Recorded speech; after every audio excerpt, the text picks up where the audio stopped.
Hello, and you're listening to the Unworthy Exchange. My name is Alex. My name is Nico. And today we're talking about stewardship. This is kind of an introduction to stewardship. There's a lot of different rabbit trails that we can go down when it comes to stewardship, biblical stewardship.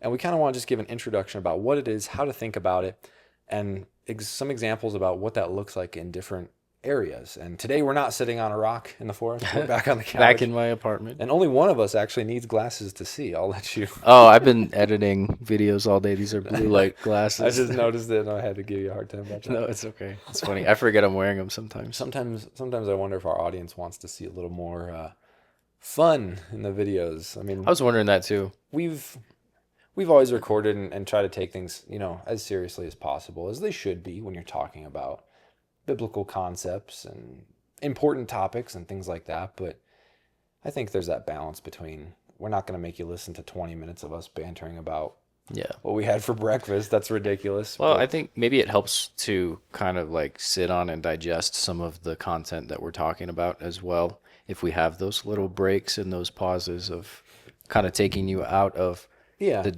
depth and just being lighthearted for a few moments. Yeah, I think that's a good point. So stewardship, that's what we're talking about today. Who's Stewart? Yeah, I've never met the guy. Apparently he's got a ship or a boat. I guess so. Stewart's ship. Let's talk about that. You have a definition, or I have a definition? Please read yours. I looked it up earlier. Let me pull it up here while you are reading yours. I think the more context we can have around the definition, the better. Great. This comes from the Holman Illustrated Bible Dictionary, and we're going to go with the Christian definition because this is a Christian podcast. And what are we, 6 episodes deep now? I don't think it matters at Something this point like if that. People are listening. Well, yeah, that's kind of my point is we've gone over, we believe the Bible to be true. That's our basis of authority for what we talk about. And so we're going to be pulling things from a biblical perspective. So stewardship, as per Holman, it is defined as the responsibility to manage all the resources of life for the glory of God, acknowledging God as provider. In the Old Testament, it is translated Asher al-Bayit, if I'm saying that correctly, in Probably not. Hebrew. Probably not. I don't speak Hebrew. Okay. Okay, so that's that definition. I'm going to go to Google for a couple of different definitions here. I'm going to read just the standard definition that Google gives us, and then I'll give and expound on the biblical definition.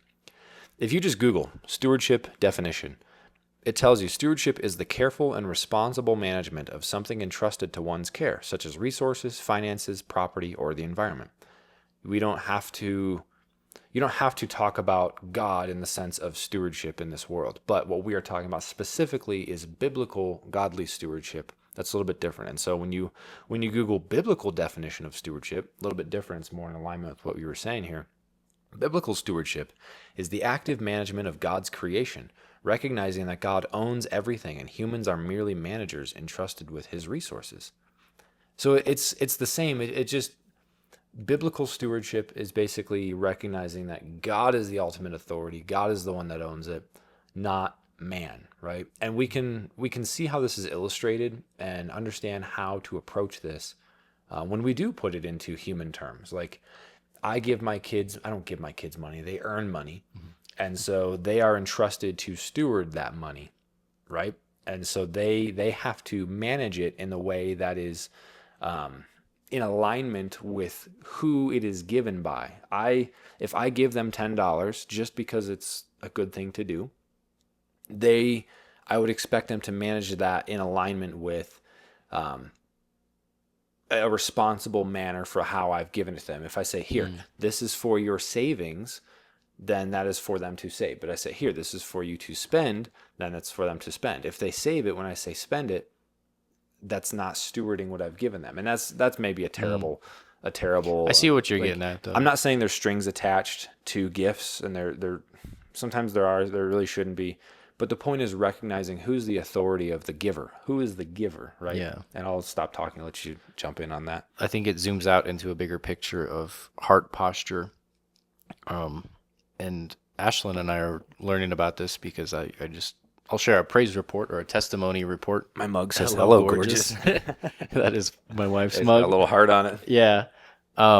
Praise report, we were able to pay off our debts. And this kind of goes into stewardship because we were blessed to be able to do that. And one of the things that we're learning is, Question, not to sidetrack you. Did you pay off your debt or did God pay off your debt? no, God paid off our debt.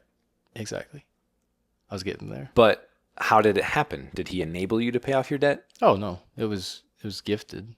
But that's what I'm saying. Like he gave you the option. Did you have to pay off your debt? Oh, I see what you're saying. It's not like he forced you to do it. No, he didn't like make us pay off our debt. We were blessed with an abundance, and so we had enough to do that. And looking at it, we're like, oh, we're kind of like under the water, drowning in my car loan or just credit cards from life. And we're like, man, we could go do something fun with this, or we could use it to be good stewards of what God has given us. When we keep complaining about, like, we're not complaining, but we keep being faced with the reality of our debt. But yeah, so learning about stewardship, Sorry, I didn't mean to derail you there. no, it's okay. It's okay. It kind of like changed our perspective on it, or like put it into more practical terms, that it's not our money. As one example, it's God's money entrusted to us. So even if you make a weekly or biweekly paycheck, whatever that is, it's still not your money if you're under God's authority, because who gave you the body to work to earn that? And that's been a whole mindset shift for me, is looking at it as like, man, everything is from God. And so the habit of tithing, for example, I think that's a good discipline. It's more about the individual who's tithing rather than what you're giving to. I think that's a whole episode we could talk about tithing, because that's a lot of opinions on that one. Right. But yeah, so talking about tithing, that's a good discipline to kind of develop that muscle of, this doesn't belong to me, it belongs to God. And that's just one example of what we're learning. And it's completely changed our perspective on anything coming in, that, oh, before I'm going to go spend this selfishly, I'm thinking about, this is entrusted to me from God. It's not necessarily mine, but he trusts me enough to make me a steward of it so I can manage it well and direct it for the glory of his kingdom. And that's really what we're getting at today with stewardship. So I thought that was a pretty good example. Well, look at the nuts and bolts of what you're saying, because I've been there too. When you talk about, he gave you the ability to have cash, and so you look at the difference between, do we spend this or do we pay it off? People will often look at, stewardship is so closely tied to money, and it goes beyond money, because you can steward time. Your time is more valuable than money. You can steward relationships. You can steward possessions. But most often we get into this mindset of thinking about it around money. We want to dive into kind of each of those areas in this episode. But kind of a mile wide and an inch deep. Yeah, we'll go deeper into further episodes, because I think this could be really a multi-part series. I've personally misthought of stewardship as, if I have $100, I put it into savings, or I save that, or I don't spend it, I'm stewarding it well. Right. That is not right. That's not actually correct. According to a biblical definition, you're saving it. That doesn't mean that you are stewarding it. And it goes back to the parable of the talents. I was just going to say Jesus that. talked Yeah, about. I'll pull that up. That, to give just a brief synopsis, a master gives 3 of his servants. He gives this guy 10, he gives this guy 5, he gives this guy 3, or whatever the numbers were. And he said, I'm going to go, and I want you to manage what I've given you. And when I come back, I'm going to be coming back to collect. And the first guy took the 10. He made 20. Fantastic. You did great. Here, you can have more. I trust you with more. The second guy had 5. He made 3. Fantastic. You did great. I'm going to trust you with more. And then the third guy, the last guy that had 3, he was like, I did nothing with it. I hid it because I know how harsh you are and strict you are. I was so afraid to lose what you gave me. So here, take it back. I didn't lose it, but you can have it back. And he's like, you fool. I gave it to you so that you could multiply. I gave it to you to do great things with it. When you hoard it, or when you just save it and you do nothing with it, you what I'm taking now. You've proven to me that you don't know how to manage, and you're afraid. You manage out of fear. Well, yeah, what Jesus actually says, and this is in Matthew 25, if any of you want to read the full story, but Jesus' response to the man who hid his talents, it says, the Lord answered him and said to him, you wicked and lazy servant, you knew that I reap where I have not sown and gather where I have not scattered seed. So you ought to have despised my money with the bankers, and at my coming I would have received back my own with interest. Deposited my money. Does it say deposited? Yeah. What did I say? Despised. Oh, my bad. That didn't sound right, actually. Deposited the money You with have the bankers. deposited my money with the bankers. That makes more sense. Right, and at least collect interest on it. Don't just bury it and do nothing. It's squandering. Yeah. And that's so there's a couple different rabbit trails we can chase with that. Getting back to the point of what we were talking about is if you have money sitting there in a savings account, fantastic thing. Hopefully it's collecting interest, high yield interest, something like that. That's managing it well. At the very least you could do is put into a high interest account. That's the very least you can do with it. But then how do you manage and grow that? And so like right what you're saying is I have debt and I'm struggling to just pay bills. I'm struggling to eat, but I have all this money sitting there. It's a safety net. It's a savings account. That's what we think of as a good thing. But that is actually mismanagement and not stewarding well. It's one thing to say like, I have all this money sitting there and I can pay off my debt, but I'm choosing not to. I'm choosing to struggle and I'm choosing to say, God, I need you to save me from this. I need to get this paid. I need to do all this. But I can't touch that money because that's my security, my safety net. Because he's like, well, you have the money to do something. You have the tool to fix it. So fix it. Yeah, but if I do that, then I don't have the tool anymore. Then I spend all the money. It's like, well, what does that mean? That communicates. What does that uproot inside of you? That uproots, well, maybe my mistrust in the Lord. Maybe I don't trust him enough to replenish that. Maybe I don't trust him enough. I trust the money more than him. And so it dives into those deep things. And we've been there. We've had that season where it's like we have to spend pretty much everything we have just to get out of debt because it comes down to the principle of the matter. Because at some point you have to trust, Lord, your word says in Proverbs, the borrower is slave to the lender. Yeah. I do not want to live that way. And if it means that I have $0 to no longer live that way, then that's it. Like God banks more on principle, the principle of the matter, like be debt free, be free to be used, than he does about the number that you have sitting in your bank account. And so the one last illustration I'll give with that, and then I'll turn it over to you. But like, I think about it like as a dad having kids, if I give them money, I want to see them do well with it. If I give, again, going back to that analogy, if I give each of my kids $10 and one kid says, hey, I took the $10 and I invested and I bought, because they have an egg selling business. They say like, if the one kid's like, hey, I bought chicken feed and I was able to feed the chickens and I turned that $10 actually into $25. I'd be like, fantastic. You did great. Great job. Like we get so caught up on the surface of like, I took $10 and I bought chicken feed. That feels wasteful. It's like, no, what you're doing with that is creating increase over time. Or the second kid, like I took the $10 and I bought a new chicken for $10. And so now I get one extra egg a day and that actually turns into $15 over time. Great.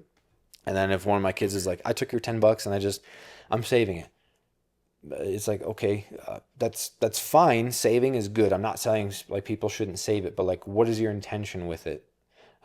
There comes a point where you squander, or you don't see the gift, as a good thing to be used. You see it as something that's like, I'm saving it more so out of a posture that's like, I don't know when I'm going to need it, Dad. So I'm going to save it and hold on to it because I can't trust that we're even going to eat dinner tonight. I might have to buy something with it. It's like, do you not trust me? Like what kind of a posture is that? It's like, I want you to take it and be wise with it and use it. If you want to save it and build towards something else, that's fine.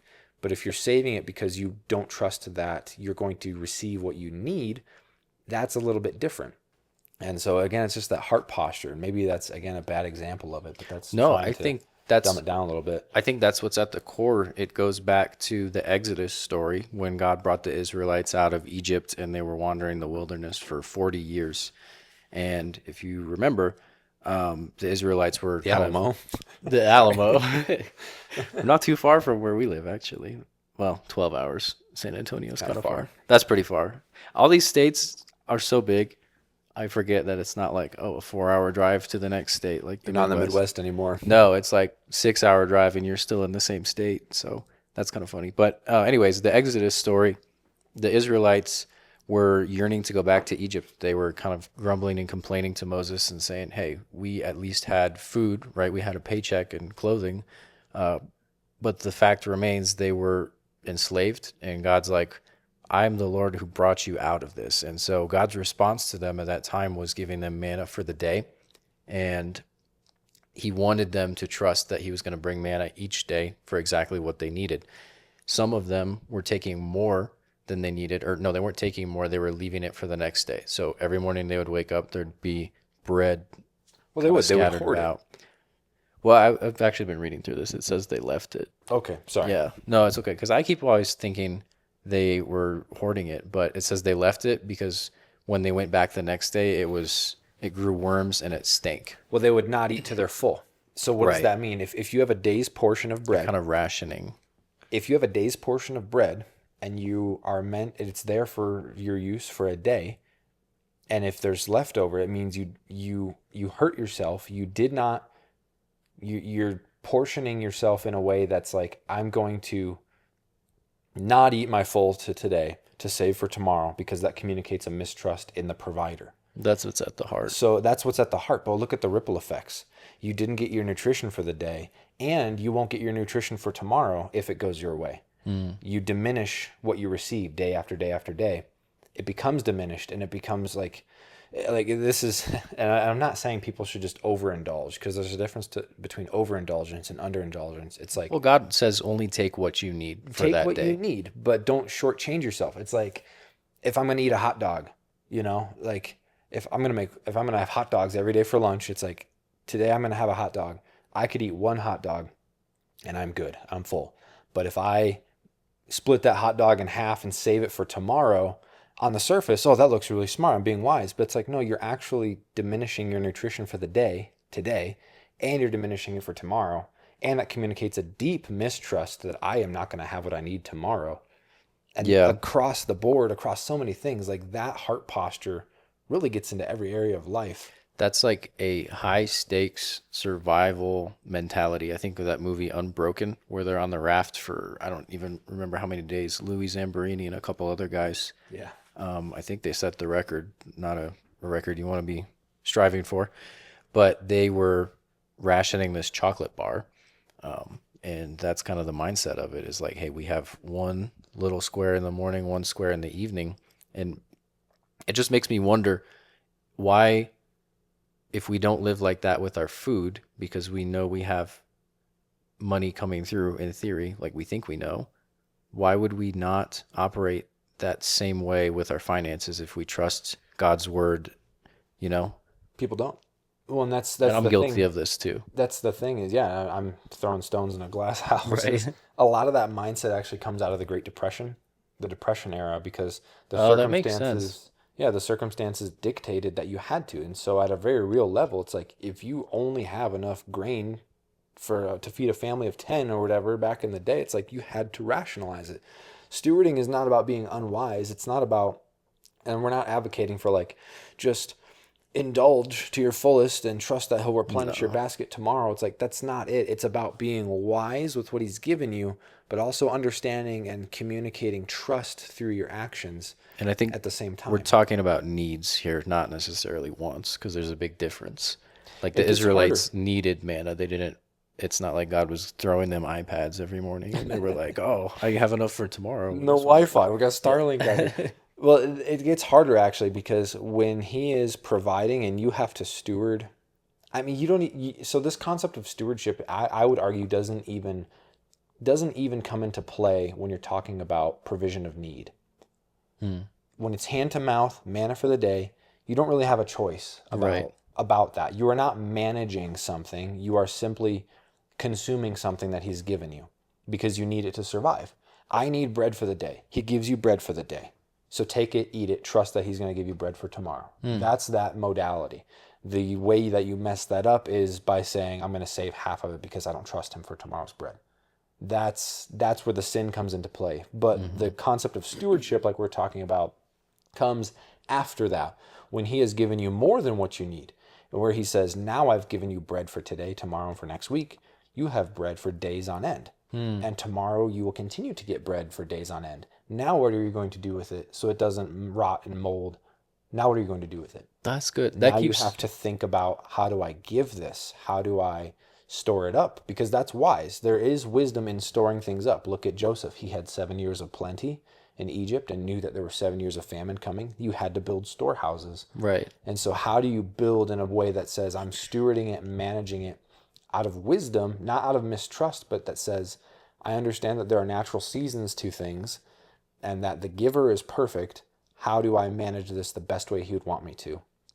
If that Yeah. makes sense. That keeps bringing me back to the Exodus story again, because God was developing a heart that could be entrusted to steward in the Israelites through the provision of their daily manna in the wilderness, because they weren't just living in the wilderness like, oh, we're twiddling our thumbs, where are we going? God had a plan, and he was taking them to the promised land, which could be synonymous with having that ability to steward and bless others well. Well, that's what I'm saying is there was no stewardship in the wilderness. There was only obedience.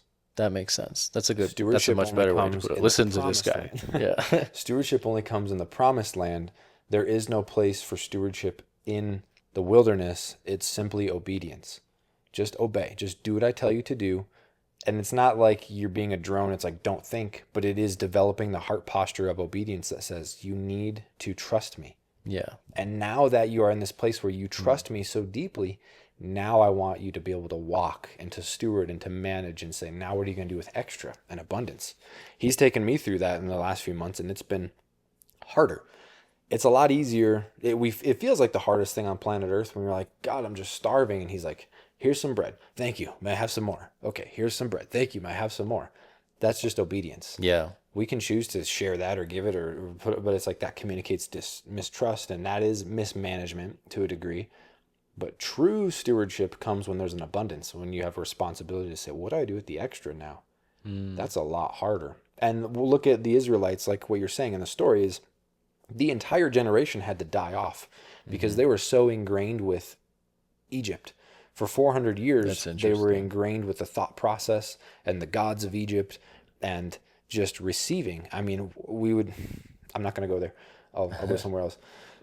Talking about that generation had to die off because of their disobedience, because they just couldn't get out of that method of thinking. The next generation had to come out and say, okay, now we're in a modality that says we trust God for our daily bread. We are comfortable with trusting him for our daily bread. We wake up, there's manna on the ground. Thank you, Lord. And I trust it'll be there tomorrow. That's where he's trying to get us to. Once he has you in that point, then he enters you into the threshold of the next season that says, now that you get that, now that we understand this whole relationship dynamic, you trust me for your needs, I'm going to invite you into the next season of the promised land that says, now the manna's gone. Now there are fields that you didn't plant. There are houses that you didn't build. I want you to just receive the blessing of the goodness now. But now there's stewardship, there's management at that level that says you're not just going to wake up and find bread on the ground. You're not just going to get provision for you. You have to plan. You have to work. You have to develop wisdom in management and walking through this with abundance. That's a lot harder. That's stewardship. That's a lot different than manna on the ground. Yeah. And I don't know, that might have been enough of a rabbit trail, but that's the concept. Really yeah, this isn't just an Old Testament thing, because Jesus talks about it at the end of the parable of the talents. So you know it's directly related, because he's talking in Matthew 25, verse 29, for to everyone who has, more will be given, and he will have abundance. In order to have, it has to be given to you, and God's not going to give it to you if you don't know how to manage it well. If that muscle is not conditioned and you don't have the muscle memory of, I know what to do with this. But Jesus goes on to say, but from him who does not have, even what he has will be taken away. And that's pretty sobering to think about. Yeah, it's. I'll make one final note on the money side of things, and I think we can go deeper into money still. Yeah, but we'll say that for another episode. One facet of it, though. So like for me, personal story, God also paid off all of our debt this year as well, just a few months ago, which was miraculous, amazing that He did that. But then on top of that, it's like, okay, we're debt free. We have no bills except for our rent and just bills, you know? Yeah. Like our cost of living went like whoosh, way down. Fantastic. So the need is very little. And then on top of that, like just working, earning money, then He gives us another blessing out of nowhere, like tens of thousands of dollars out of nowhere. And then it was like, whoa, what do we do with this? because now all of a sudden it's like, it was obvious before, it was the hand to mouth. I have debt, I have money, pay debt, do the responsible thing on the principle of the matter. And now it's like, well, now what do I do with it? For me to just sit there and keep it in a savings account for a rainy day and pretend it doesn't exist and still continue to live in this modality of like, I got to work and survive and work and survive. And I have it there just in case. I'm kind of pretending it doesn't exist because I hope it doesn't go away. That's not stewarding. That's not right. Right. And so it's like, how do we actually take that and treat it as an investment to say, he has given us an opportunity. This is a test. He has given us this amount and this abundance to say, if we manage this well, he will give us more because of what Jesus talks about. And it's not wrong to want more money. I used to think that for a long time because it's going to come down to the heart. Poverty mindset. Poverty mindset. Could a Christian on fire for the kingdom of God do more with a lot of money or a little money? He created it all. He owns it all. And that's part of one of the lies that Satan gives us, that as Christians, we need to be poor and poor and poor. It's hard for a rich man to enter the kingdom of heaven. That is true. Jesus was talking about that, but he's also talking about that in alignment with like rich in self-righteousness. That's a whole nother thing. But look at Job, though. There's a counter example to that philosophy. And Solomon and David, it's like wealth and riches, God wants to do that for his people, but the heart posture is what matters so much, because what flows, like the heart will only overflow from that. If you spend your money poorly, it's because you have a bad heart and stuff like that. And so, again, been there. But the point is, the excess and abundance that he gave us, instead of seeing it as like, oh, this is just a rainy day net that now I just put my hope and trust in. It's not a parachute. This is a seed. How do we use this wisely to invest? And again, grow more income streams, grow more revenue streams. This is where the planting comes in. You're literally like, it's a business. How do I invest this into certain areas of my business? How do I turn this into more generated revenue over time? That is how you think about it. It's not just something that sits there and deteriorates. That's mismanagement. Yeah. And so that's where I'll leave it at that. I think we can move on to talk about more aspects of stewardship. Again, money being the biggest one. We'll have to definitely do like a dedicated episode. But the next area of stewardship I really want to talk about, and it's a close second, is on time. We are given an allotment of time here on this earth. And oftentimes people will conflate, again, money and time. Which one's worth more, your time or your money? And there's a question for you. Time is money. Time is money. Yeah, like that's true. Like there's nothing more valuable than your time here on earth. And so to test that, I would ask you this: is, you listening and even you like watching this, it's like, if you have to fill your car with gas, and it's going to cost you, let's say in today's dollars, it's going to cost you $50 to go to the corner right there. Sounds about right. Get gas in your car. Or if you drive 15 minutes, 20 minutes across town, it'll cost you $40. And then you drive back. And so maybe you spend, 30, 40 minutes, but you save $10. Which one are you going to do? Oh, this isn't rhetorical. This isn't rhetorical. I would probably take the first option. I feel like, especially living in Colorado Springs, it's so spread out, and sometimes you're faced with that option. Like, well, gas is... It's a yes. Which one are you doing? Oh, the first one. First one. Okay. Yeah. Why?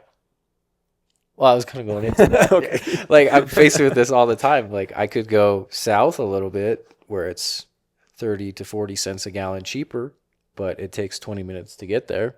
And you kind of weigh, like, is that extra couple of dollars worth that amount of my time? Mm-hmm. And I think maybe people have different perspectives on that, because you could, in the same way you look at money, you could say, well, I have an abundance of time, and so I could do that. But also, a couple bucks doesn't go too far in our economy these days. But that's what I'm saying is, like, that's what I was trying to say, is it's a simple answer, because the more you explain and justify, the deeper away you get from the root of it. Is that the way you answer that, or the way you respond to the way that someone else answers that, will communicate so much about your heart and your heart posture and what you truly worship and what you see as best. And I'm not trying to advocate and say that worship of time is best, but like, place value where it's appropriate. Time is more valuable than money. Mm-hmm. It just is. I think most people would agree with that. But if you were to answer that in a way that's like, why on earth would you spend more money if you could just drive down the street and get more? It's like, well, you're proving that you care more about money than time.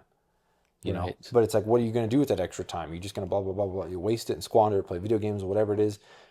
again, like it's that stewardship component of it. And I've even talked about this with Sarah, my wife. It's like, we can coupon all these different stores, and like I can save $3 if I drive across the street and buy these things over here, and then $4 if I go to this store and hit 3 different stores, and I ended up saving $10. Like, it's not worth it. No. It's not worth the gas. It's not worth the time. It's not worth the energy. Buy everything in one place. Let that be enough. Like, definitely coupon and steward, and like, be wise with your resources at that one place, but choose the one place. We're not driving all over the place and spending all that time and energy and money. Your time matters so much. And that's just again, maybe a poor example. No, I think that's good. Example. I think that's God's lens on it. Man looks at the outward appearance, but God looks at the heart. So when we see things like, oh, I could save a couple bucks here and spend 20 minutes of my time, God doesn't look at the circumstances. He's looking at your heart, evaluating what you value. And like you said earlier, God operates on principle. Mm-hmm. And I think that's the lens to have when you're navigating life through this. That's a very Eastern worldview. That's not real familiar to us out here in the Western world. Well, like you said, we tend to view time as money, and that's a business mindset. If I had to put a price tag on my time every hour, about how much is my time worth? What am I doing with that time? I'm losing money if I'm not getting. It's like, I've been through all those rabbit trails of the mindset, and it's not right, because that's ultimately the real test of this, is like, how do we steward our time? Not necessarily when we're up against measuring time against money, but when it's time against time, that says on a Saturday or a Friday afternoon, it's like, what do you do with your time? And we have to dig deep into that, in a sense of like, I've been through that as well. It's like all my extra time just goes to like managing my stuff.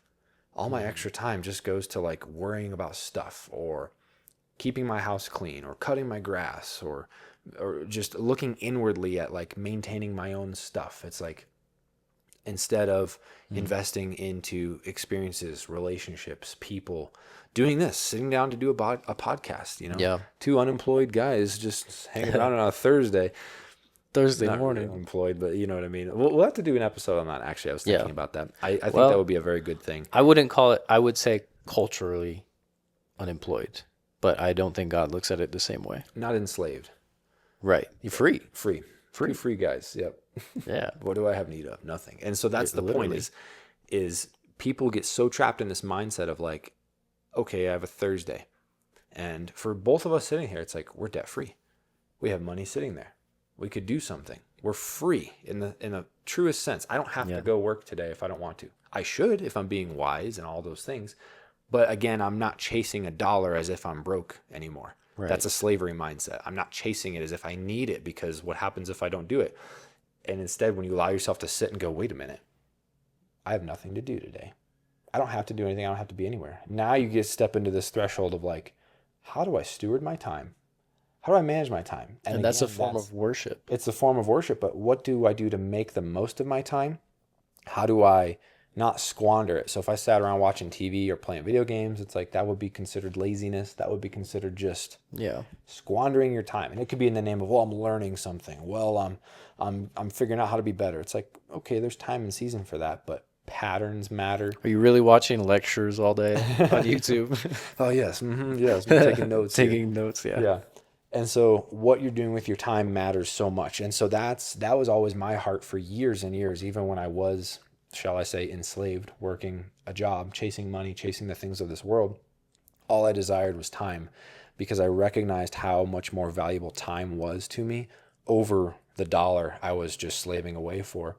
And I was missing the time with my children. And so now, in the freedom that I have today, it's a big responsibility. And the same thing of talking about, like, when you move from that wilderness to the promised land, you have responsibility about how you use your time. And so for me, I'm like, it's wonderful though, but it is hard. It's like, I get to wake up, I get to see my kids in the morning, I get to have breakfast with them, we can do a Bible study, we can pray together, I can see them for lunch any day that I want, I can see them for dinner, I can stay home all day if I want. It's like, when you're enslaved, I have to go to work every day. I have no choice about how I spend my time. And then you're shackled, and you feel the pain of what you're missing out on. Versus in the mode that I'm in now, I'm like, I can choose what I do. And at first that's very hard, because you're like, I should be doing this, I should be doing that, I should be doing this, and I feel guilty about this and that. It's like, sifting through all of that. The point is, time is meant to be stewarded, and how you use your time is important. And again, it's that God, like Jesus talks about that. It's about money, but it's about like, if you have little and you use it well, he will give you more. Yeah. And I think that talks about eternity.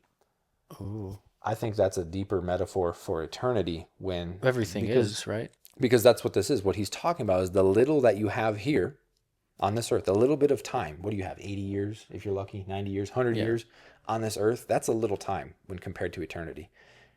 If you do well with that and you steward it well and you use it wisely, and because that, I can't remember, we have it on the wall at home, making the most of the time because the days are evil, redeeming the time. Yeah. That's actually talking about like a time as like an age, more so than just like time that we would talk about. But the point is, like a period of time. Yeah, be wise with what he gives you.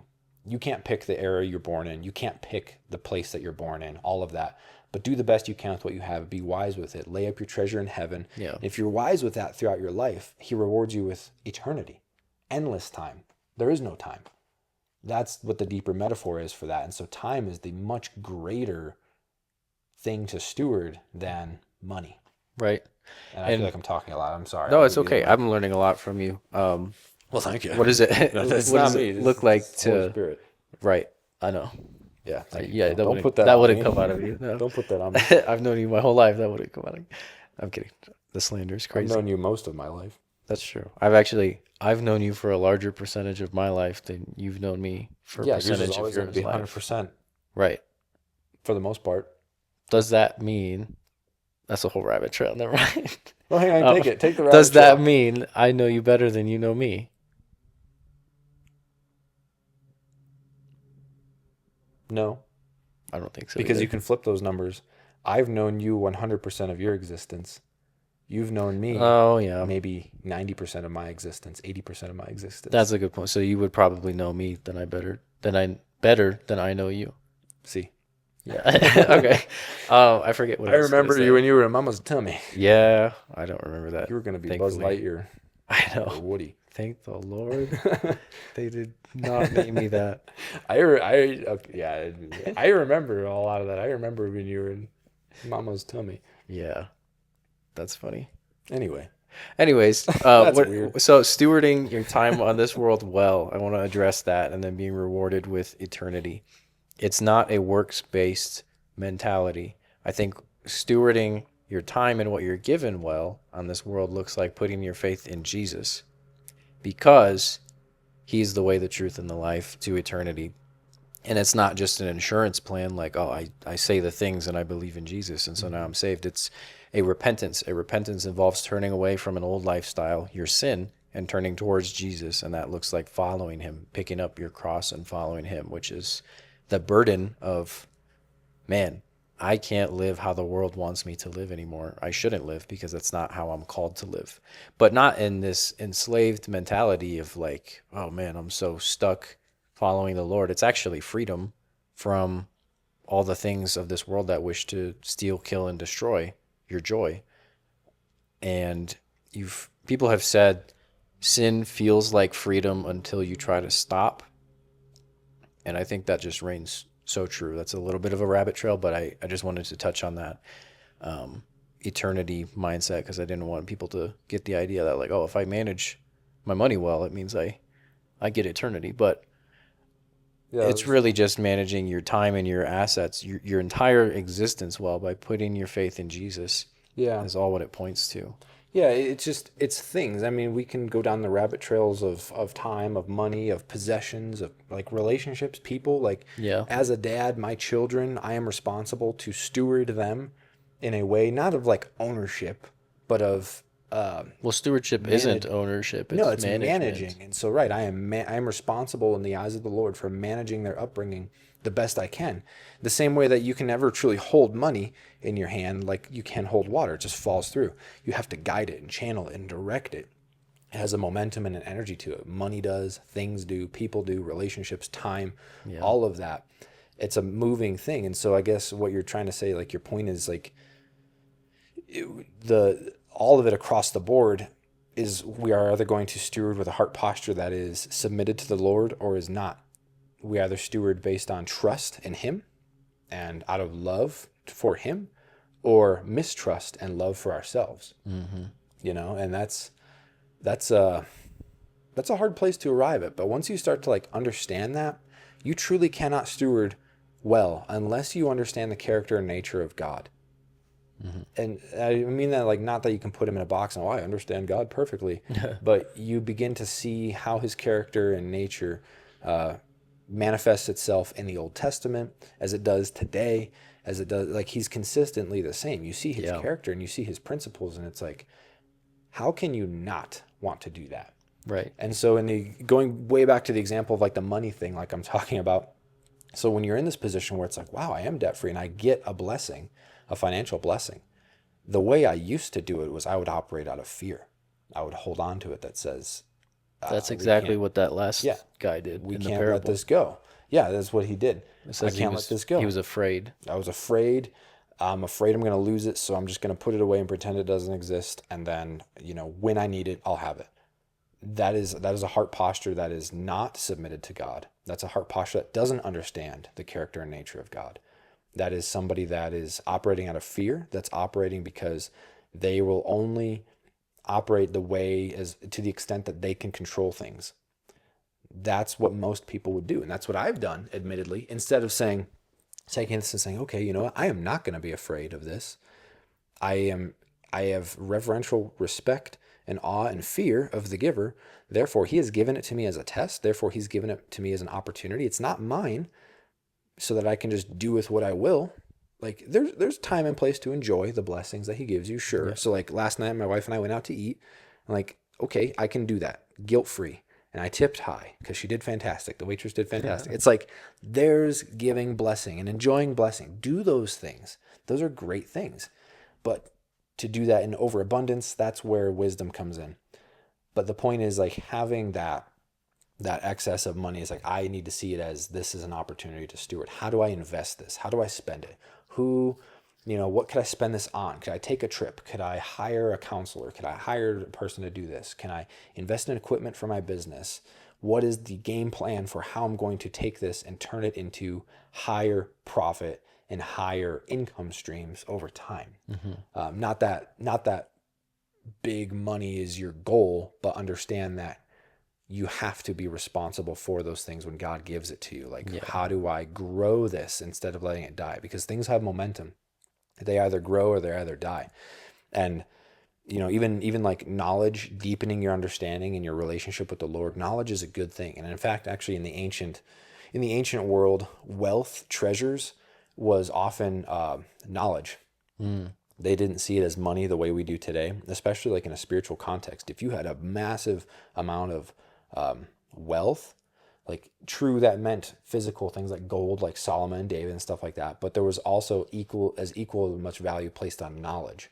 And back then it was like the ability to read the stars and know all these things. And that gets into like astrology and stuff. And I don't want to go there. But the point is, how do you take money that you have, which is the realist version of like, that's just, value. It's rocks that God created. And then we took and make paper to assign meaning to the rocks that God created so that we can trade it back and forth about rocks. That's all money is. And then it just becomes digital currency. It's just electricity, ones and zeros on a computer. Pretty much. That's all it is. And so it's like when you think about how do I use that as a fuel to gain better relationship with God, better understanding with God, to gain better standing amongst people in a way that's like, you're not trying to become popular, but Jesus talks about that in Luke. Use the wealth and the things of this world to lay up your treasure in heaven. Make friends, get close to people, encourage them, share the gospel, share the good news, lay up your treasures in heaven. That's what money is for. It's not so you can buy your mansion on a hill and die and just invest in yourself. It's like, give it away, invest in people, enjoy it. And throughout your enjoyment, your wealth will attract people. That's a proverb. And use that to lay up your treasures in heaven. And I feel like I'm getting way off on a tangent, but that's stewardship. Yeah. Yeah, I think I would call it a little bit larger of a nutshell. Sorry. Slightly larger. Well, it's okay. There's Hey, a if we're going lot. long, we're going long. We're only at 47 minutes on this episode. Really? So, Okay. Yeah. We should do more episodes on stewardship because there are so many facets to it, and we focused a lot on the financial one because I really think that's probably the one to focus on for the first episode because it's the most tangible and it's kind of a blaring issue in our society of like we're kind of in a difficult. I wouldn't say a difficult. We're in an interesting economic climate, and so I'm sure it's at the forefront of most people's minds. And so this idea of stewarding your finances in a biblical way might be a bit uncomfortable at first because it's looking at it from a lens that is maybe in friction to the cultural societal lens that even we were brought up in of like just save it. I remember anytime I would have extra money, I was told just save it. And that's not a knock at our parents or anything. It's like that was what you do. The idea of turning that into more was completely foreign to me, and it's only something God's been recently teaching me. That always went against my grain too. We don't save, we invest. Saving. What went against your grain? Saving. Oh, you wanted to invest? Yeah. Like. Oh, see, I never thought about it that way. I had such a an ugly perspective on people who did try to build wealth because to me I was like, why are you chasing money? That makes you a horrible person, that makes you greedy and evil and all the things I'm going to don't choose to be poor. I'm going to self-sabotage to be poor. Therefore, I am right with God. Like we grew That's up. a lie that I've just realized. Holy cow. I wouldn't say we were poor because we were doing better than a large majority of the world, but we did not. But we knew how to change our own oil. Let's put it that way. We knew how to change oil. We knew how to do a lot of our own things. I wouldn't say we had an abundance. And so I've wrestled with in my life. I was gonna say I remember going back to that. Like I remember a lot of times it's like we weren't homeless, but we were always one step above it. We were close, yeah, pretty close, and it's just like okay, by the skin of our teeth. But it's interesting because in our society, and I've fallen into this too, growing up, it's almost like a badge of honor that I would wear, and I would look at people who had a childhood where they maybe didn't have any needs or lack, or I'll take it a step further because I wouldn't say we had any lack. They had more than that, and they had things that they wanted. Like I looked at kids who had a TV in their room, and I was like, "Whoa, you're..." Especially if it was a Lightning McQueen TV. Like, yeah, oh, man. It's like, what the heck, dude? And I would judge the heck out of them, thinking I was better than them because I had it, quote unquote, harder growing up. And so that becomes a pride issue, like a badge of honor. And that's something that's still truly at my core that I wrestle with, but the Lord's really discipling me in and breaking me of that to look at it as I'm actually the problem. And that's not a good mentality to have. There's a lot of verses about God being close to the poor, and God has a heart for the poor. But that doesn't mean God opposes those who are blessed with an abundance. It actually is the opposite because that's from the Lord. Yeah, he blesses us. And I think kind of like the root of this is we cannot let our circumstances dictate the way that we think about God or the way that we believe about ourselves or the way that we believe about other people. If you are a child of God, if you know Jesus as your Lord and Savior, if you have accepted that, and you have prayed for his blessing over your life, because we have to ask for that blessing. We have to ask for that inheritance in him. We should always operate out of a modality that says, I am this in him. I am complete. I am whole. No matter my circumstance, I have the ability to steward. I have the ability to serve him wherever I am at with whatever I have. If I have no money, I have my time. I have my talent, all those things. Getting to recognize that. And so it's like you say, when you grow up in poverty and it's this and that, or depending on the economy, it doesn't matter because of him. He is unchanging. And if you are in him, you have solid ground to stand on and the ability to do great things with what he has given you, regardless of the status. We tend to look at like, well, if I at least had this, it would be better. If I did that, it would be better. It's like we look at it opposite. And so maybe that's where God, he understands that, where his heart is for the poor, because he understands how we tend to look at things. We look at things as like our circumstances will dictate how I feel about it. And he's like, no, I'm trying to reach you to say, get through the poverty, get through the poorness, and I want you to see you as I see you. But it comes with a brokenness. Like, you have to be broken and surrendered in that. And there's so many chains that have to be broken off. I mean, the Lord has shown me so much about even myself and like multi-generational stuff that I've had to work through, things that are just residual that I've carried on, like in a real way. Like, and I know that, like, at least our dad listens to this. I don't know if mom listens to this, but I know that dad listens to this. And like the Lord just showed me a couple weeks ago, like geography matters a lot when it comes to memories, I've found. Interesting. I don't know if it's the same for you, but it's like when he takes me through a season of like cleaning house, I'll go to a place where I was at when I was a kid. And it's like immediately I'm brought back to a memory that I'm just like, I have not thought about this since the last time I stood here. And he's taken me through a lot of that just around the area here as we've been through. And the one recently was the moment that I, as a kid, shouldered the financial burden and responsibility of our family. And like, that was a big like, whoa. And I shared that with Sarah. And I'm like, again, Dad, if you're watching this, it's like, that's not your fault or anything like that. But I remember there was an exchange and it was a high emotion thing between me and Dad and all that. And I just remember like, I put on the emotional burden of like, I'm responsible for making sure we have money. And I was like 11, 12 when this happened, the place that this happened at. And I was like, I remember the feeling from that day on, just like, I was stressed over, it's like, we cannot get in the car and go somewhere. We're going to run out of gas. Like as a kid feeling that. And then like, it wasn't until just very recently that the Lord like broke me of that. He showed me that perspective is like, now you're free from that. I'm just like, I have been living in that place for all these years and I never even realized it. That's interesting. And so like he will unearth those things, but it comes with that close relationship with him where we need to understand what his voice sounds like, understand his heart for us. And it's not in a condescending way. It's just like he just gently showed that to me. It's like, oh yeah, I did pick that up here. I remember that. I feel that even now. I feel that. And he's just like, you see where this is where that started, and it's carried through, and it's become a pattern of self-sabotage and self-destruction throughout your entire financial life up until this point. It's like, yeah, I see that. And he's like, it's gone.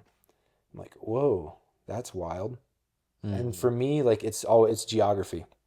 It's funny. It's just the random places. I'll go into a parking lot for some reason because I have something to sell on Facebook Marketplace. I'm like, wow, I haven't been in this parking lot since I was like 9 years old.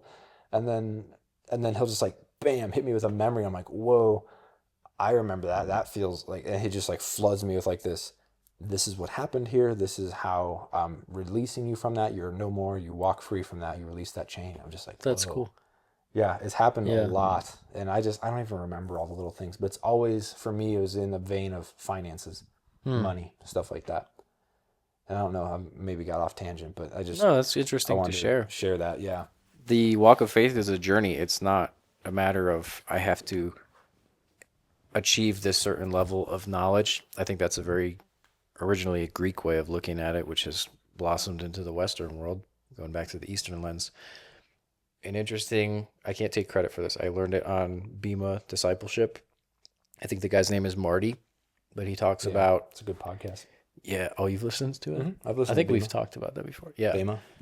However you say that. Yeah. He was talking about how when the Jews here, and the Jews or Israelites, whatever you, when they find something that they don't know, in terms of the faith, they have this little dance thing that they do, like celebratory. Yep. Oh, I can't wait until God reveals this to me, because they understand that the walk of faith is a journey. It's not, I have to learn this. But the Greeks were big on philosophy. They wanted knowledge, and they just wanted to figure everything out. They asked a lot of questions. And so it's interesting how we've adopted that mentality, because our civilization was really birthed in that world of, when we don't know something, we almost become frustrated, and we just seek to find an answer in our own strength. But God's like, maybe God's just like, I haven't revealed that to you yet. But that made me think of that, how you're literally walking through a geographical journey. And as you go through life, and as time unfolds more, God's revealing these things to you at every step of the way. And that's just really, I believe, how the walk of faith is supposed to go. It's not so much, I have to get all this knowledge and then I can go out in the world. It's like, just walk the path God has set before you, and he's going to reveal what he wants you to know and what he needs you to know. There's a difference between knowledge and understanding too, and wisdom, which is applied knowledge. Yeah. And so, right, like you're saying, we in our Western culture will simply we will see unknown and see it as an obstacle and see it as lack. I have not added this thing to my understanding. Therefore, I am incomplete without it. And that's a wrong heart posture for so many things versus like the Eastern culture.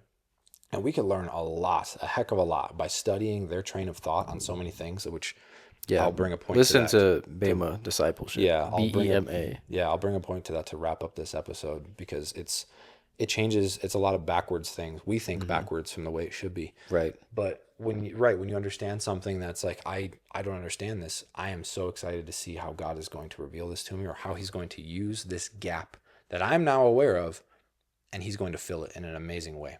And he's going to color it in. It's like when you think about a coloring book, we see this blank space and we think, well, it's got to be colored this way. I have to fill this in to complete it. And God's like, just let it sit. And he'll fill it in with something amazing that's like, I never thought that you would fill it in with that, but that's way better than what I thought, Yeah. And so an example would be like knowledge, a difference between like knowledge, wisdom, and understanding would be like, okay, there's a camera right in front of us. I know what a camera is. I know what it does. I know what it's used for. I know how to buy one. I know all these things. Those are all knowledge. Understanding is, how does it work? What are the internals? How does the battery work? How does the shutter work? How is the video recording? What's the shutter speed? All of that. It's like, that's understanding. And wisdom is, how do I apply that to be able to use it? I can know all of that in theory, but if it doesn't do me any good in my hand to not know how to use it, it's just a brick. But to be able to use it to say, not only can I make a podcast, but I can take pictures for people. I can capture weddings. I can capture memories. It becomes a versatile tool.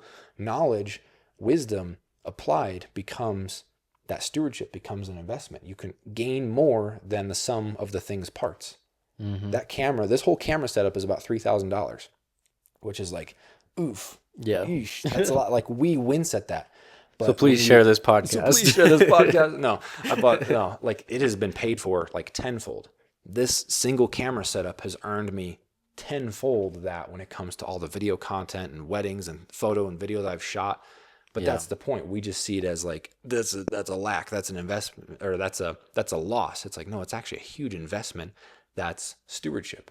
Yeah. And so that's kind of the point I want to make to like wrap up this whole video is, according to Middle Eastern thought, Middle Eastern mindset, Israeli thought, and never mind, I'm just Hebrew thought. Yeah. The thought of God's people. Yeah. I mean, it's the same people, but they view each of themselves as like a business owner.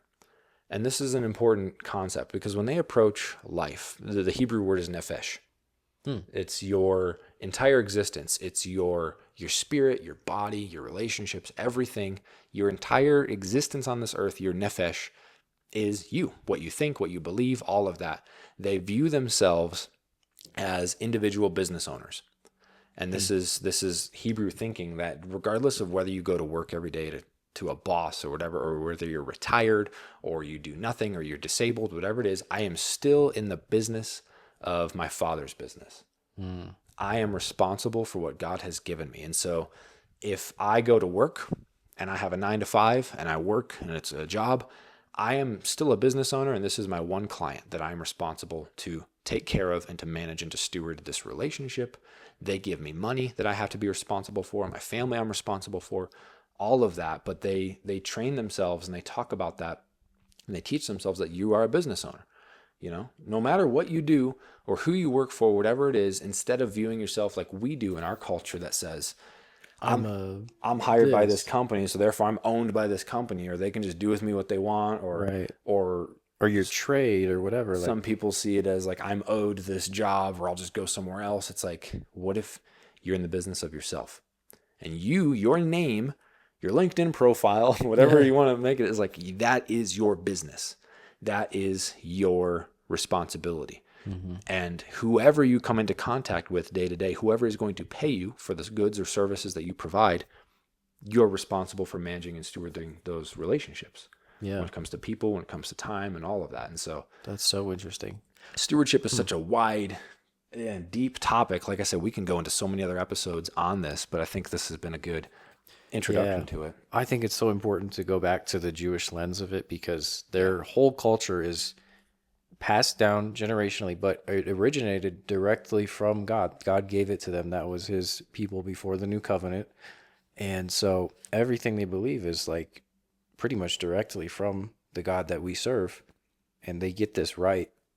And it's also interesting to see how many people, when they begin following the Lord truly and surrender everything to him, he'll bring them out of their job and lead them to be a business owner of some sort. I've seen that happen so many times, and it's like, wow, that's very interesting because it reframes their mindset. And I've had not only you, but like other business owners tell me like, oh, in my current season, God's telling you to be a business owner. Like it's that daily, not even daily, man. He's just like relying on the Lord. It's a whole new level of relying on the Lord, because if you just have a 9 to 5 and that's your thing, you're putting your security in that. And God's heart throughout the Old Testament, throughout Scripture, it still reigns true today, because God is the same, is he wants you to know that he is the Lord, and he wants to be first in your life. He wants you to look to him for your security, not your job. And so he's going to remove the things that you are looking to instead of him, because he's a jealous God. Well, that's what I was going to say, is it comes down to his heart for us. And I've made that argument in that comment before, that I believe, and this is just my take on it, I believe that God would have every person be a business owner, not in the sense of how we think about it in a Western world, but in a sense of recognizing who your authority is. Yeah. When it comes to how you earn a living, when it comes to who you report to on this world, on this earth, he wants you to be a business owner in the sense that, like, and that business owner that feels so corporatized. That's probably the best English translation for it. The thing is, like, to your point, God gives us wisdom about how to live according to his virtues, according to his character and nature. That wisdom was given to his people, Israel. And they take that and live by it. And we, in our Western world, have flipped it. We want the fruit without the root. We want what they have. We want the wealth. We want the prosperity. We want the blessing. We want to be business owners. We want to be just responsible and accountable to God only, and all these things, one nation under God. We want the fruit, but we don't get to the root of what is it, what seeds do you need to plant to grow a tree like that? Mm-hmm. We chase the result, which is money, which is things, which is prosperity. What's the shortcut to those things? Yeah. Instead of recognizing that, no, God gives the formula for that. It's actually through your heart. It's through heart change. It's through heart posture. It's through submission and recognizing him as the authority of your life. And so when I say that, I think that he would have everybody be a business owner. That's talking in the sense of heart posture. A business owner is different than a slave, a free man. Mm-hmm. He wants you to be a free man, a free woman in your thinking, in that I recognize God alone is my authority. And my circumstances, who I report to, who I earn a paycheck from, doesn't matter. I'm responsible and I'm free to choose to serve this person each day, to choose to yield to God every day, to choose to see him as my authority, and to choose ultimately stewardship and responsibility in a wise manner. That's different than a slavery mindset that says, I have to go to work for this person because if I don't, I'm going to lose my home. Right. I have to do this because I just don't see any other way. That greatly is a big difference in heart posture, and it will reveal the heart posture of the person in that. Oh man, we'll have to do an episode on employment and jobs. I think we through should. God's lens. Yeah. There's so much that I want to talk about testimonial wise about like things I've been through in my workplaces, but I'll save it for that episode. Maybe we should record it right now. We could. As long as we're sitting here. If you're listening and watching this episode, you got to wait till next week, but we can talk about it right now. Maybe we'll do that. I think that's a good segue. Yeah, so we're gonna press pause. We're gonna end on the stewardship side of things. And like I say, we'll go deeper into further episodes. Be sure to like, comment, and subscribe if you've made it this far. If you're watching on YouTube, Please. It's kind of the main channel, the main avenue. If you're watching on Spotify or Apple Podcasts, get wrecked. YouTube is no, I'm kidding. YouTube is where it's at right now, where the main thing is at. But I guess we appreciate you tuning in. We appreciate you listening, and we'll see you again next week on next week's episode. Next week. Tuesday. On Tuesday, yeah. Thank you so much for watching. Bye.